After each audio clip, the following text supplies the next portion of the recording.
putranya Ishak yang lahir ketika Abraham berusia 100 tahun dan Sarah usia 90 tahun.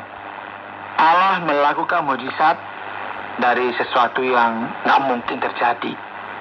Dan Allah menepati janjinya, sekalipun itu membutuhkan waktu yang sangat lama. Namun segala sesuatu pasti akan berakhir, dan Kejadian pasal 23 ini akan menceritakan tentang kematian Sarah. Mari kita akan membaca bagian ini, dan silakan saudara bisa membuka Alkitab masing-masing, baik itu Alkitab cetak maupun elektronik. Saya akan baca. Sarah hidup 127 tahun lamanya. Itulah umur Sarah. Kemudian matilah Sarah di Kiryat Arba, yaitu Hebron, di tanah Kanaan. Lalu Abraham datang meratapi dan menangisinya. Sesudah itu Abraham bangkit dan meninggalkan istrinya yang mati itu, lalu berkata kepada Bani Het, "Aku ini orang asing dan pendatang di antara kamu. Berikanlah kiranya kuburan milik kepadaku di tanah kamu ini, supaya kiranya aku dapat mengantarkan dan menguburkan istriku yang mati itu." Saudara, Bani Het ini mendiami wilayah yang sekarang Turki. Ada yang kira-kira pernah ke Turki? Yaitu dulunya adalah bangsa Het. Dan dalam pasal ini kita akan melihat sesi tawar-menawar yang khusus antara Abraham dan para pemilik ladang yang ingin dia beli untuk dijadikan tempat pemakaman. Ayat 5, Bani Het menjawab Abraham, "Dengarlah kepada kami, tuanku. Tuanku ini seorang raja agung di tengah-tengah kami. Jadi kuburkanlah istrimu yang mati itu dalam kuburan kami yang terpilih. Tidak akan ada seorang pun dari kami yang menolak menyediakan kuburannya bagimu untuk menguburkan istrimu yang mati itu." Kemudian bangunlah Abraham lalu sujud kepada Bani Het, penduduk negeri itu, serta berkata kepada mereka, "Jika kamu setuju bahwa aku mengantarkan dan menguburkan istriku yang mati itu, maka dengarkanlah aku dan tolonglah mintakan dengan sangat kepada Efron bin Sohar, supaya ia memberikan kepadaku gua Makpelah miliknya itu yang terletak di ujung ladangnya. Baiklah itu diberikannya kepadaku dengan harga penuh untuk menjadi kuburan milikku di tengah-tengah kamu." Pada waktu itu Efron hadir di tengah-tengah Bani Het. Maka jawab Efron orang Het itu kepada Abraham dengan didengar oleh Bani Het, oleh semua orang yang datang di pintu gerbang kota. "Tidak, tuanku, dengarkanlah aku. Ladang itu kuberikan kepadamu, dan gua yang di sana pun kuberikan kepadamu. Di depan mata orang-orang sebangsaku kuberikan itu kepadamu. Kuburkanlah istrimu yang mati itu." Lalu sujudlah Abraham di depan penduduk negeri itu, serta berkata kepada Efron dengan didengar oleh mereka, "Sesungguhnya jika engkau suka, dengarkanlah aku. Aku membayar harga ladang itu. Terimalah itu daripadaku, supaya aku dapat menguburkan istriku yang mati di sana." Ya, ini penting bagi kedua belah pihak dalam negosiasi ini untuk menjaga muka, jaga harga diri lah. Dan ketika Abraham menyatakan bersedia membayar harga penuh, pemiliknya menawarkan secara cuma-cuma, tetapi mungkin tidak berniat melepas tanahnya secara cuma-cuma. Ya, perhatikan bagaimana ia dengan cerdas ia mengajukan harga jual yang disarankan. Jawab Efron kepada Abraham, "Tuanku, dengarkanlah aku. Sebidang tanah dengan harga 400 sikal perak. Apa artinya itu bagi kita? Kuburkan sajalah istrimu yang mati itu." Lalu Abraham menerima usul Efron. Maka ditimbangnyalah perak untuk Efron sebanyak yang dimintanya. Dengan didengar oleh Bani Het itu 400 sikal perak, seperti yang berlaku di antara para saudagar. Jadi Abraham membayar harga penuh, lunas. Ya, dia tidak berusaha menawar sama sekali. Dan jelas dia mampu membelinya. Demikianlah ladang Efron yang letaknya di Makpela di sebelah timur Mamre, ladang dan gua yang di sana, serta segala pohon di ladang itu, bahkan di seluruh tanah itu sampai ke tepi-tepinya, diserahkan kepada Abraham menjadi tanah belian di depan mata Bani Het itu, di depan semua orang yang datang di pintu gerbang kota.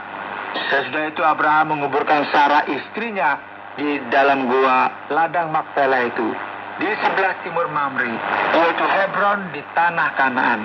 Demikianlah dari pihak Bani Het, ladang dengan gua yang ada di sana diserahkan kepada Abraham menjadi kuburan miliknya. Saudara, Abraham memiliki hubungan yang damai ya dengan bangsa-bangsa di sekitarnya, dan kita tahu juga bagaimana Abraham bernegosiasi dengan sangat bijaksana dengan orang Het, dan sebelumnya juga kita tahu dengan orang Filistin dan orang Mesir.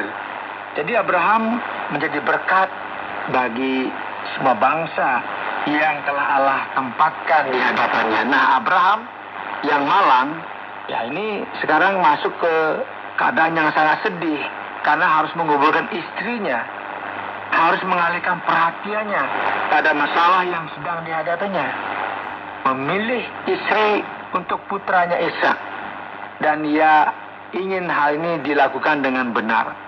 Mari kita buka di Kejadian 24. Adapun Abraham telah tua dan lanjut umurnya, serta diberkati Tuhan dalam segala hal. Berkatalah Abraham kepada hambanya yang paling tua dalam rumahnya, yang menjadi kuasa atas segala kepunyaannya, katanya, baiklah letakkan tanganmu di bawah pangkal pahaku, supaya aku mengambil sumpahmu demi Tuhan, Allah yang mempunyai langit dan yang mempunyai bumi, bahwa engkau tidak akan mengambil untuk anakku seorang istri dari antara perempuan Kanaan yang di antaranya aku diam. Tetapi engkau harus pergi ke negeriku dan kepada sanak saudaraku untuk mengambil seorang istri bagi Ishak anakku. Lalu berkatalah hambanya itu kepadanya, mungkin perempuan itu tidak suka mengikuti aku ke negeri ini. Haruskah aku membawa anakmu itu kembali ke negeri dari mana tuanku keluar? Tetapi Abraham berkata kepadanya, awas, jangan kau bawa anakku itu kembali ke sana. Dan bagi orang yang ingin menyenangkan Tuhan, ya selalu maju, jangan pernah mundur. Ya, setelah mengarahkan pandangan kita kepada kota iman yang cemerlang itu, kita nggak akan kembali kepada dosa dan praktek di masa lalu. Tuhan memanggil Abraham keluar dari Ur Kasdim, dan ingatlah saudara bahwa Ur Kasdim itu dipenuhi dengan penyembahan kepada ilah-ilah yang tidak mendukung jalan kebenaran Allah. Jadi Abraham ingin memastikan putranya tidak kembali ke jalan itu. Maka ia melanjutkan di ayat 7, Tuhan Allah yang mempunyai langit, yang telah memanggil aku dari rumah ayahku, serta dari negeri sanak saudaraku, dan yang telah berfirman kepadaku, serta yang bersumpah kepadaku demikian, kepada keturunanmu lah akan kuberikan negeri ini. Dialah juga akan mengutus malaikatnya berjalan di depanmu, sehingga engkau dapat mengambil seorang istri dari sana untuk anakku.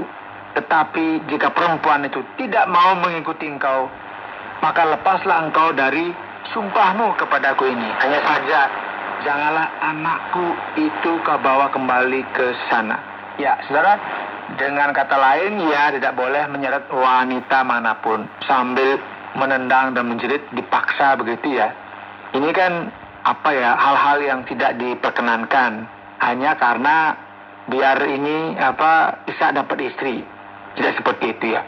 Lalu hamba itu meletakkan tangannya di bawah pangkal paha Abraham tuanya dan bersumpah kepadanya tentang hal itu. Nah, begini caranya pada waktu itu sumpah diucapkan, dan sama sekali tidak ada yang aneh, cabul atau hal-hal yang lainnya. Itu kan tradisi yang berlaku pada saat itu. Ayat 10, kemudian hamba itu mengambil 10 ekor dari unta tuannya dan pergi dengan membawa berbagai-bagai barang berharga kepunyaan tuannya. Demikianlah ia berangkat menuju arah Mesopotamia ke kota Nahor. Di sana disuruhnya lah unta itu berhenti di luar kota dekat suatu sumur. Pada waktu petang hari, waktu perempuan-perempuan keluar untuk menimba air. Lalu berkatalah ia, Tuhan, Allah Tuanku Abraham, buatlah kiranya tercapai tujuanku pada hari ini. Tunjukkanlah kasih setiamu kepada Tuanku Abraham. Di sini aku berdiri di dekat mata air, dan anak-anak perempuan penduduk kota ini datang keluar untuk menimba air. Kiranya terjadilah begini, anak gadis, kepada siapa aku berkata, tolong miringkan buyungmu itu, supaya aku minum, dan yang menjawab, minumlah, dan unta-untamu juga akan kuberi minum. Dialah kiranya yang kau tentukan bagi hambamu Ishak. Maka dengan begitu akan ku ketahui bahwa engkau telah menunjukkan kasih setiamu kepada tuanku itu. Saudara, hambanya ini meminta tanda kepada Tuhan, ya, untuk melihat apakah Tuhan akan memberikan petunjuk tentang siapa gadis yang tepat bagi Ishak. Apa yang akan terjadi, saudara? Ini luar biasa. Mari kita lanjutkan. Sebelum ia selesai berkata, maka datanglah Ribka yang lahir bagi Betuel, anak laki-laki Milka, istri Nahor, saudara Abraham. Buyungnya dibawanya di atas bahunya. Anak gadis itu sangat cantik parasnya, seorang perawan, belum pernah bersetubuh dengan laki-laki. Ia turun ke mata air itu dan mengisi buyungnya, lalu kembali naik. Kemudian berlalulah hamba itu mendapatkannya serta berkata, tolong beri aku minum air sedikit dari buyungmu itu. Jawabnya, minumlah Tuan. Maka segeralah diturunkannya buyungnya itu ke tangannya serta diberinya dia minum. Setelah ia selesai memberi hamba itu minum, berkatalah ia, baiklah, untuk unta-untamu juga ku timba air, sampai semuanya puas minum. Kemudian segeralah dituangnya air yang dibuyungnya itu ke dalam palungan. Lalu berlarilah ia sekali lagi ke sumur untuk menimba air, dan ditimbanya lah untuk semua unta orang itu. Dan orang itu mengamat-ngamatinya dan berdiam diri untuk mengetahui apakah Tuhan membuat perjalanannya berhasil atau tidak. Karena perempuan ini lolos putaran pertama dengan mengucapkan kata-kata yang menurut pelayan itu akan menjadi tanda bahwa ia akan tahu, oh ini kira-kira yang akan jodoh untuk Ishak, begitu ya. Dan dengan ini dia juga tahu bahwa Ribka adalah gadis pekerja keras. Karena saudara, seekor unta itu dapat minum banyak, saudara. Dan menimba air untuk sekawan unta, ya bukan hal yang mudah, apalagi ini seorang gadis, saudara. Tapi dia beri. Ini coba kita perhatikan sekarang ayat 22. Setelah unta-unta itu puas minum, maka orang itu